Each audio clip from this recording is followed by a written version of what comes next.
Acho que se o Brasil estiver bem encaixado com essa ideia de jogo e principalmente com alguns jogadores em boa fase, é a maneira ideal de jogar. Porque eu não imagino o Ancelotti desenvolvendo um jogo muito rebuscado, porque nem a cara dele até a Copa do Mundo pelo pequeno período. Seleções na Copa do Mundo. Dependendo da seleção, dependendo da força ofensiva do rival, eu acho que ele pode encorpar o meio-campo, ele pode tirar um desses caras de frente, o Martinelli ou o Estevão, e lembrando que ele vai ter o Vinícius ainda, né? Então... Importante, né, Monsieur? Felipe, de fato não foi um clima de pressão em momento algum. Mesmo com a demora do gol, o Maracanã não se voltou contra o campo, não foi um Maracanã impaciente. Mas, por outro lado, também, às vezes me assustou o quanto foi um Maracanã contemplativo, né? Como vibrou hoje, você sentiu também no gramado esse ponto positivo pelo belo futebol apresentado pela seleção? Bueno, sim, ambiente dentro do Maracanã era um ambiente muito bom.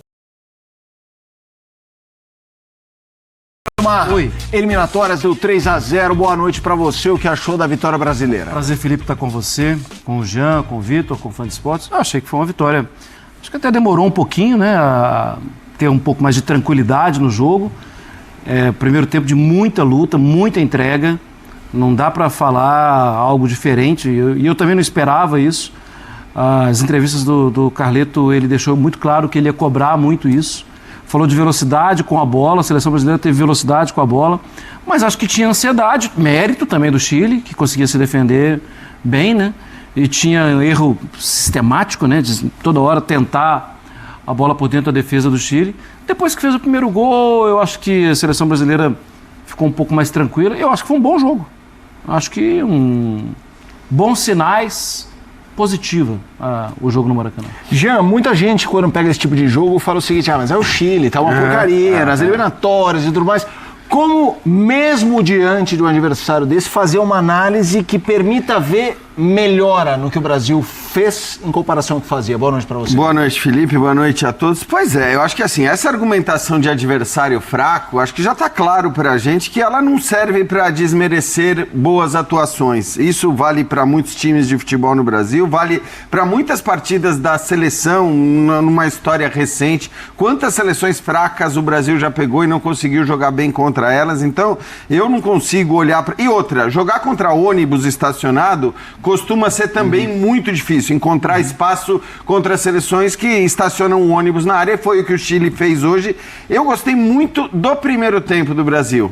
Embora o placar tenha sido alargado na segunda etapa e garantido, né, com essa folga na segunda etapa, eu achei que o primeiro tempo foi muito bom. Um primeiro tempo em que a gente viu uma intensidade absurda, como disse o Mar, inclusive dos atacantes. Então, o que a gente via ali, o quarteto da frente, roubando a bola, marcando em cima, tirando a bola dos chilenos e criando muito. Eu acho que criou de uma maneira legal, se a gente for ver a quantidade de triangulações, de tabelas que a seleção fez e mais. A seleção no primeiro tempo finalizou uma vez a cada 3 minutos, quase. Tá um pouquinho mais de 3 minutos. Então, assim, uma finalização a cada 3 minutos. Belas jogadas, o gol anulado aí que a gente tá vendo. Eu acho que o Brasil fez um ótimo primeiro tempo, o placar foi magro. No segundo tempo, volta, eu acho que ali até os 20, 25, até as mudanças, as substituições do Ancelotti, eu acho que aí já não estava mais no padrão que a gente se acostumou a ver nos últimos tempos da seleção brasileira, mas aí a partir das mudanças, com a entrada sobretudo do Luiz Henrique e do Paquetá, e o Brasil conseguiu ser mais intenso novamente, fazer os 2 gols. Acho que o 3-0 reflete bem o que foi o jogo, principalmente, repito, para mim, por um primeiro tempo muito bom, melhor do que o segundo, embora no segundo tempo a gente tenha tido 2 gols e no primeiro apenas 1. Aí o primeiro gol do Brasil, o gol do Estevão, bela jogada do João Pedro, o Douglas para aparecer ali pela esquerda. Quero te ouvir, meu caro Vitor Birner. Daqui a pouco eu vou perguntar de quem você gostou, mas agora é do que você gostou nessa seleção era Ancelotti, o jogo 3-0 com o Chile. Primeira coisa, boa noite a você, Mota, Jean, Mar, aos fãs das fãs do esporte. A todo o pessoal do YouTube que acompanha a gente, todos e todas. Assim, eu considero, obviamente, na minha avaliação, a fragilidade do Chile. Porém, o que eu podia esperar do Brasil, cheio de jogadores que têm pouca rodagem em seleção, com alguns jogadores mais novos e com uma característica do técnico novo de não ter um cara de retenção, de pensar o jogo, como o Brasil foi escalado hoje. Qual é a grande força do Brasil? Os 3 jogadores atrás do centroavante, jogadores de muita pressão, jogadores que funcionam muito bem no jogo em direção ao gol. Acho que o Estevão, com o tempo, vai se transformar em um jogador um pouco mais completo do que isso, mas são jogadores que gostam de jogar muito em direção ao gol, numa seleção que ainda não estava entrosada. E dentro dessa perspectiva, acho que o Brasil fez, e aí eu assino embaixo o que o Jean e o Marra disseram, um bom jogo. O Brasil conseguiu tornar a partida incômoda para o Chile, era a obrigação e o Brasil fez isso bem. O Brasil criou o suficiente para fazer mais do que 3 gols.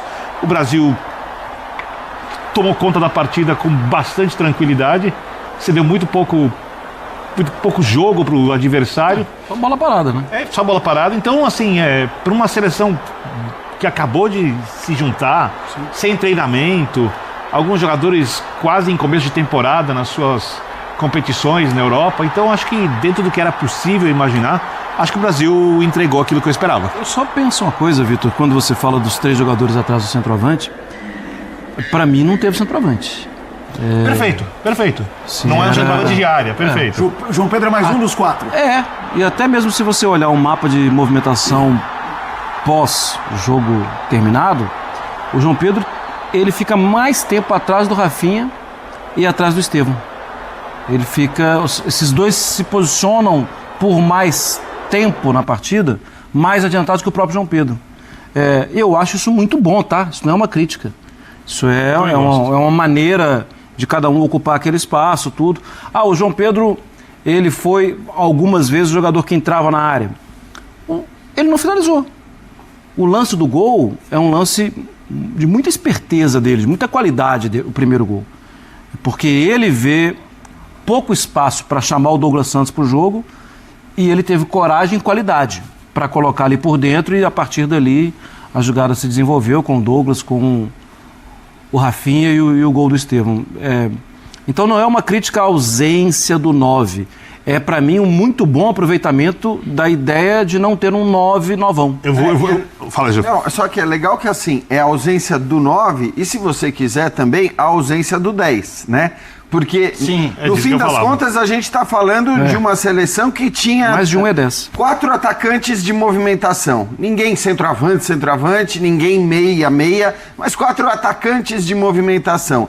Óbvio que o Rafinha pode fazer aquela função de meia central, o João Pedro pode fazer a função de centroavante, mas eu acho que para um jogo como esse, jogar contra um Chile que a gente sabia que ia jogar desse jeito, no fim é legal você ter esses caras que se mexem muito, que não facilitam a marcação do ponto de vista de você saber exatamente onde cada jogador vai estar. Então eu acho, acho que também, por outro lado, você pode dizer, mas num jogo contra alguém tão fechado, ter um centroavante, um cara de peso dentro da área, tudo mais, seria interessante. Só que o Brasil não tem esse jogador hoje, né? Eu acho que você pode até dizer, o Richarlison pode fazer isso, né? Mais pelo porte do que qualquer outra coisa, mas também não é o Richarlison um centroavante. Então, eu gostei da escalação inicial e, repito, para mim eles foram muito bem no primeiro tempo. Acho que essa movimentação que o Marra cita quando ele fala, vai olhar o mapa de movimentação e você vê talvez o Estevão em alguns momentos aparecendo mais como centroavante, o Rafinha mais como centroavante.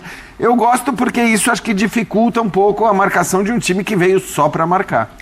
Quanto vocês acham que esse jeito do Brasil jogar contra o Chile é replicável contra, se não com as maiores, mas com as seleções das 2 primeiras prateleiras do futebol mundial? Eu acho que se o Brasil estiver bem encaixado com essa ideia de jogo e principalmente com alguns jogadores em boa fase, é a maneira ideal de jogar. Porque eu não imagino o Ancelotti desenvolvendo um jogo muito rebuscado, porque nem a cara dele até a Copa do Mundo pelo pequeno período. Então, qual seria o jeito ideal do Brasil enfrentar a Copa do Mundo, as grandes seleções na Copa do Mundo? Ter capacidade de marcação alta com muita pressão, um jogo agudo interessante e capacidade de baixar as linhas quando é necessário. E no Real Madrid ele fazia isso. O Real Madrid cansou de jogar em contra-ataque, deixando o Vini Júnior mais adiantado, etc. Na hora que o Brasil tiver a vantagem, eu perceber que o adversário está atacando muito o Brasil, pegar uma Espanha, por exemplo. Né? Vamos supor que o Brasil pressiona a saída de bola, em algum momento a Espanha consegue fazer a transição. Se você tiver jogadores de contra-ataque de qualidade, e o Brasil tem exatamente esses jogadores como seus melhores jogadores para resolução de jogos, eu acho que é exatamente essa a melhor maneira de jogar. E digo mais, se na Copa do Mundo o Brasil tiver algum centroavante em boa fase, agora não, mas vamos supor que o Pedro justifique a contratação. Eu uso o João Pedro atrás do centroavante, como uma dobra de jogador ali. Então, assim, eu acho que a ideia inicial do Ancelotti é bem diferente.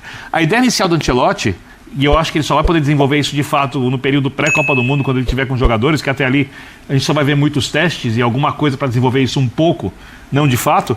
Eu acho que a inicial é a mais possível de ser aplicada e, com a cara do Ancelotti, a mais adaptável ao que os jogadores do Brasil de mais qualidade oferecem, pensando no curto período que ele tem para preparar a seleção até a Copa do Mundo. Eu só acho que, assim, a gente já ouviu o Ancelotti falar, a gente já viu as escalações que ele colocou nas 2 primeiras datas FIFA. Equador foi bem diferente. Bem diferente, fora de casa, vai ser diferente contra a Bolívia, ele já afirmou que vai ser diferente. Isso, né? Então ele já afirmou que vai ser diferente, então eu acho que não necessariamente ele vai jogar com, eu estou simplificando, tá? Mas com um quarteto ofensivo contra as grandes seleções na Copa do Mundo. Dependendo da seleção, dependendo da força ofensiva do rival, eu acho que ele pode encorpar o meio-campo, ele pode tirar um desses caras de frente, o Martinelli ou o Estevão, e lembrando que ele vai ter o Vinícius ainda, né? Então, assim, eu acho que ele pode fazer uma formação diferente, porque o Ancelotti é assim, ele é um cara que muda de escalação de acordo com o adversário. Então, acho que ele pode fazer isso, mas também acho que se for para jogar com um quarteto ofensivo, tem que ser com uma formação desse tipo, porque ele precisará justamente dessa intensidade absurda que os caras mostraram no primeiro tempo. Só um detalhe, Jean, eu acho que se você tem um Paquetá em boa fase, por exemplo, você tira o jogador do centro da linha de 3, você mantém a mesma pressão, você tem mais força de recomposição de marcação. Um cara com capacidade de chegada. E a mesma ideia de jogo com algumas características diferentes. Que eu acho que muda. Eu acho que assim. Só pode o 11 também, isso. Então, mas se você tira um dos 4, né, e coloca o Paquetá, eu acho que mas muda. Mas ainda não colocando um centroavante. Ainda não colocando um centroavante. Mas eu acho que muda. Aí talvez ele possa pensar na seleção mais num 4-3-3 no que num 4-2-3-1. O que me chamou a atenção o primeiro comentário do Jean, que ele citou um miolinho do jogo em que era o velho Brasil, e me pareceu até talvez por um cansaço dos titulares, por justamente... E primeira metade do segundo tempo. E quando isso acontece, de fato é um problema. Teve uma jogada, a gente tava vendo junto, né, Marra, que é aquela que o Tapia pega sozinho na direita. Sim. Absolutamente sozinho, não era um contra-ataque, não era nada, mas era... E aí quando ele faz as substituições, que aí entra todo mundo com gás, volta a ser o que era contra um adversário mais cansado do que, obviamente, no primeiro tempo. Até perto de uns 15 do segundo tempo, né, Felipe? 15, 20. 15, 20. Ele pega a bola pela intermediária ofensiva pelo lado direito, não tanto na beirada do campo, senão seria setorizado. Você falou, o lateral tem que apertar. Não, ali era um problema entre lateral e volante. Sim. E ele acha um espaço para bater, o Alisson faz a defesa tranquilo e tal. Sim, sim. Mas era um momento em que, assim, parece que os caras estão desligando. Parece que tem uma baixa de concentração, talvez uma baixa física. Só que aí tem um técnico, né? E ele troca imediatamente. Ele percebeu, troca imediatamente e recupera. A seleção brasileira recupera ali. Vai lá, que depois eu vou só ao Maracanã com o Pedro Ivo, que está chegando. Quer ir com posso ir? Vamos lá. Então vamos lá. E para chamar o Pedro Ivo, já aciono também a galera do chat que está vendo pelo YouTube. Já quase 2.000 pessoas assistindo. Curtam o Linha de Passe estreando no YouTube. E não é por acaso. Será assim na sequência das nossas coberturas de seleção, campeonatos nacionais e internacionais. Vamos começar a conversar aqui, eu, Carlos Eduardo, o Mansur e Alex, sobre o que foi o jogo. E queria começar com vocês ressaltando o bom ambiente no Maracanã hoje, né?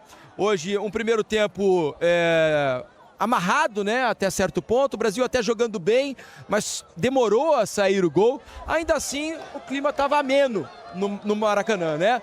O intervalo já com 1-0 também calmo, algumas palmas, um ambiente razoavelmente contornado, e o final, torcida comemorando, todo mundo sendo aplaudido, e é uma despedida, aparentemente uma despedida do futebol brasileiro, né? Imagina-se que até a Copa a gente não tenha mais esse encontro de torcida e seleção aqui no nosso país, mas uma despedida bastante amistosa da seleção rumo ao jogo da Bolívia, os amistosos e quem sabe chegar nesse clima ameno também a Copa do Mundo, que é sempre importante, né, Mansur?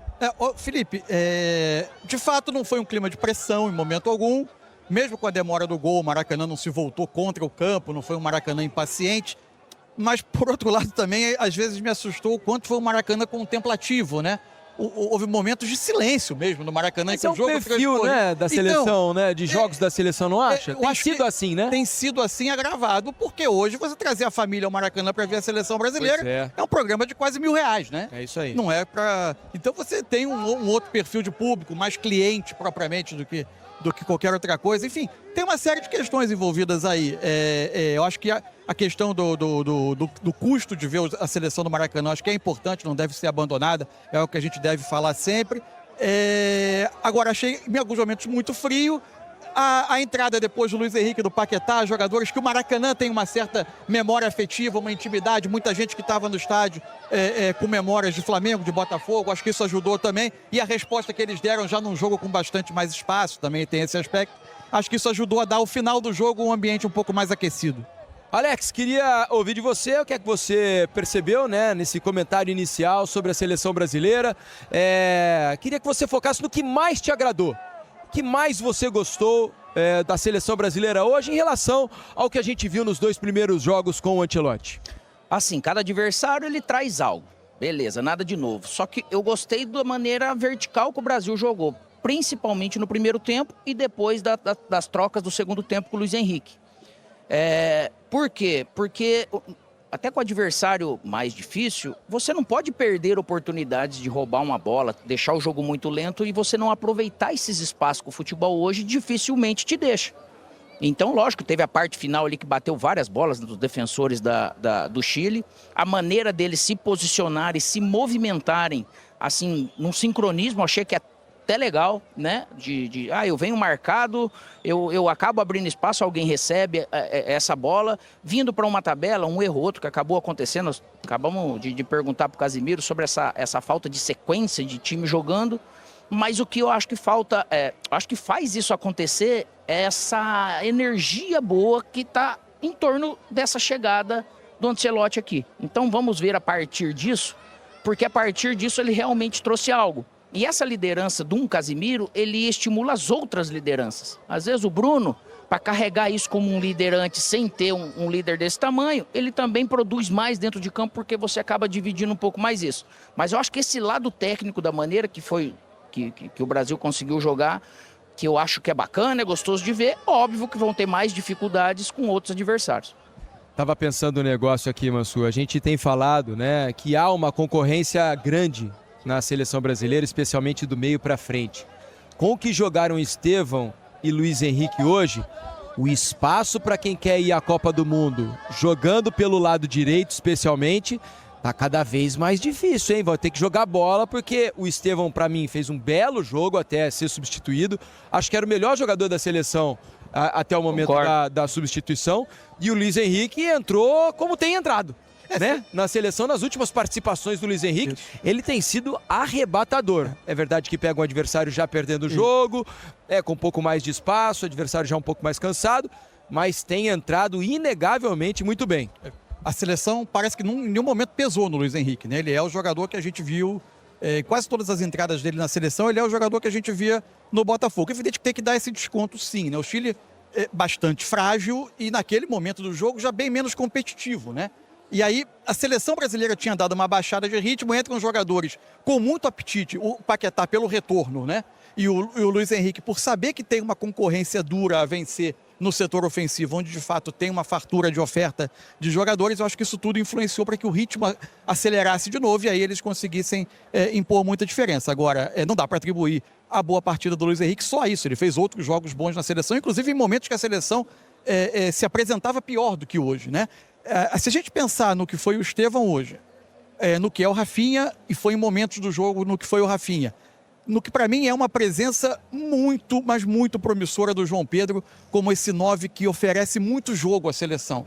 Se a gente pensar que tem o Luiz Henrique, que pedindo passagem, se a gente pensar que tem fora o Vinícius, que tem fora o Rodrigo, não é o setor ofensivo que vai dar dor de cabeça à comissão técnica, a não ser para escolher e casar características, né? Para encontrar características que se casem. O setor de meia, eu acho que, de novo, a gente vai ter algumas questões. E, inclusive, o preenchimento. Eu acho que houve momentos do jogo, mesmo com um adversário frágil, que Casemiro e Bruno Guimarães tinham muito campo para cobrir. Porque Carlo Ancelotti está sentado na sala de entrevistas e vai começar o seu discurso, as suas respostas na entrevista. Vamos acompanhar o técnico da seleção brasileira, Carlo Ancelotti. Pode começar aqui, por favor. Ancelotti, aqui à sua direita, o Wellington Campos, da Rádio Itatiaia. Há muito tempo eu acompanho a seleção e, principalmente dos últimos anos, há muito tempo o torcedor não vibrava tanto com a seleção brasileira como vibrou hoje. Você sentiu também no gramado esse ponto positivo pelo belo futebol apresentado pela seleção? Bueno, sí, ambiente dentro o Maracanã era un ambiente muito bom, com muita carinho ao time. Creio que o time jogou bem, bom jogo, jogamos um futebol com intensidade, com bom ritmo, com boa defesa, com boa pressão. Então, eu acho que os torcedores estão, como nós, muito contentes por o jogo da equipe. Mister, Tomer Savoy, ex-Sports, capitão da torcida brasileira, buonasera. Você convocou vários novos jogadores para conhecê-los e testá-los e avaliar se eles vão fazer parte ou não desse grupo da seleção brasileira. Daqui a 8 meses, a gente vai ter que mandar para a FIFA uma lista definitiva com 26 nomes dos jogadores que vão integrar a seleção brasileira para a disputa da próxima Copa do Mundo. Você ontem disse na Granja Comari que, segundo você e a sua comissão técnica, são aproximadamente 70 jogadores potenciais para integrarem esse grupo.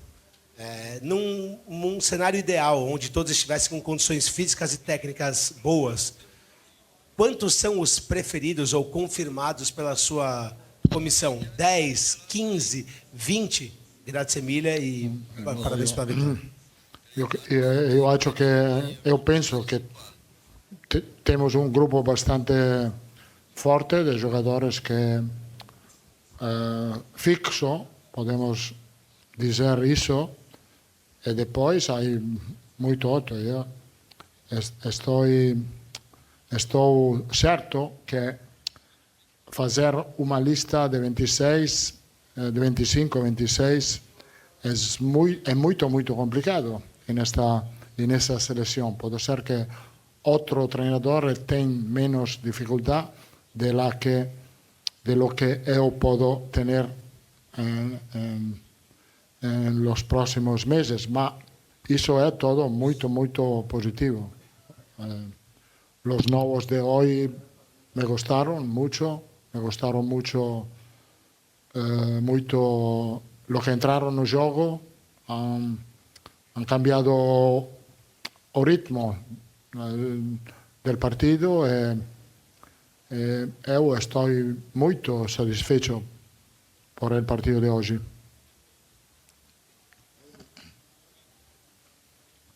Así es, porque vamos a preguntar justamente en este instante. Profe, ¿cómo está? Gusto saludarlo en español para Chile ADN en vivo y en directo. ¿Qué le pareció el compromiso? ¿Qué le pareció? ¿Cuál es el análisis que usted puede realizar del partido, pero fundamentalmente de Chile? Es lo que quiero que se refiera, por favor.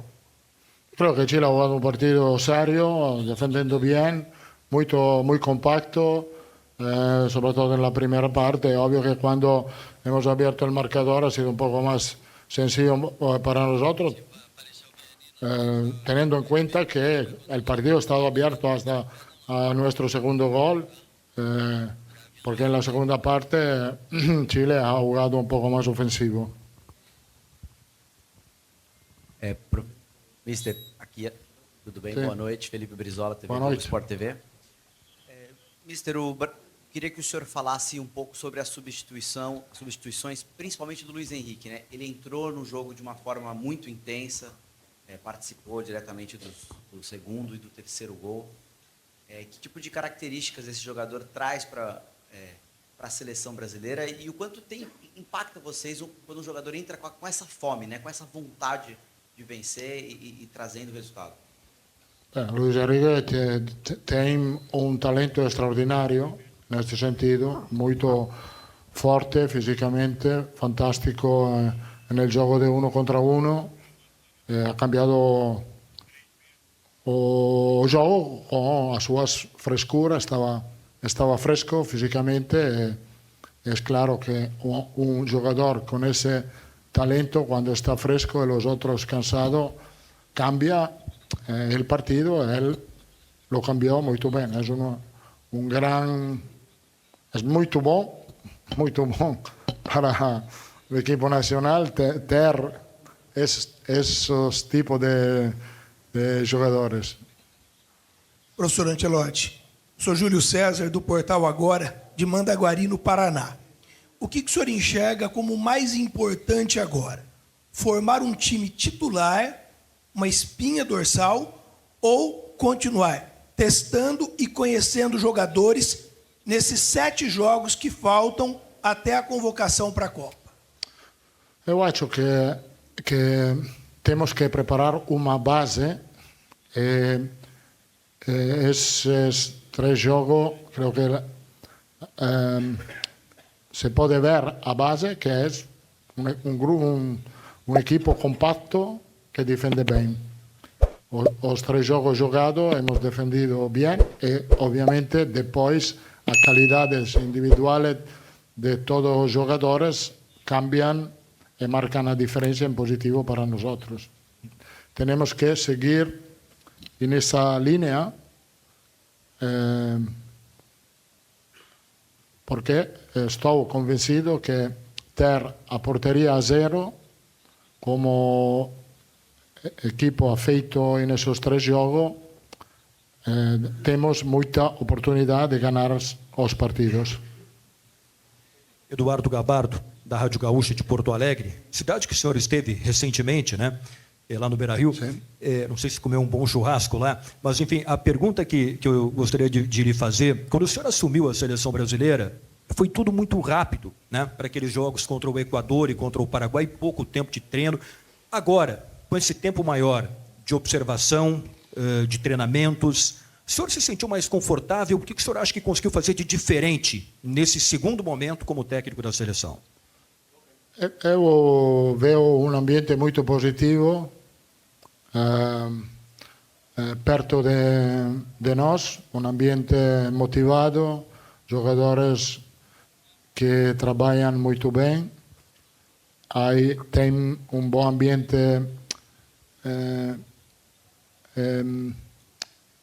em nosso vestuário, muito bom ambiente.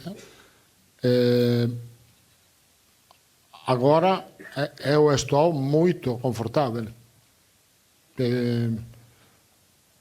Eu tenho a confiança que esse equipo pode fazer coisas muito boas.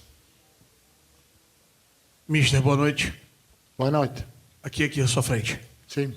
Eduardo Semblan, no canal Fui Clear. Parabéns pela vitória. Mister, era uma ideia sua no pré-jogo já mudar o esquema de jogo ao longo da partida? Com o Paquetá entrando como terceiro homem, mais pelo meio, ou isso ocorreu, vídeo o adversário, como estava o jogo, estava com 1-0 um pouco mais preso, já era uma ideia pré, ou isso aconteceu durante o jogo? Não, a ideia era de meter no campo jogadores mais frescos, que podiam ajudar a equipe a ter o ritmo de jogo alto. Paquetá, Luis Enrique, Caio han trabalharam muito bem para ajudar a equipo. Isto é o que eu preciso dos jogadores que entram no campo, ajudar a equipe.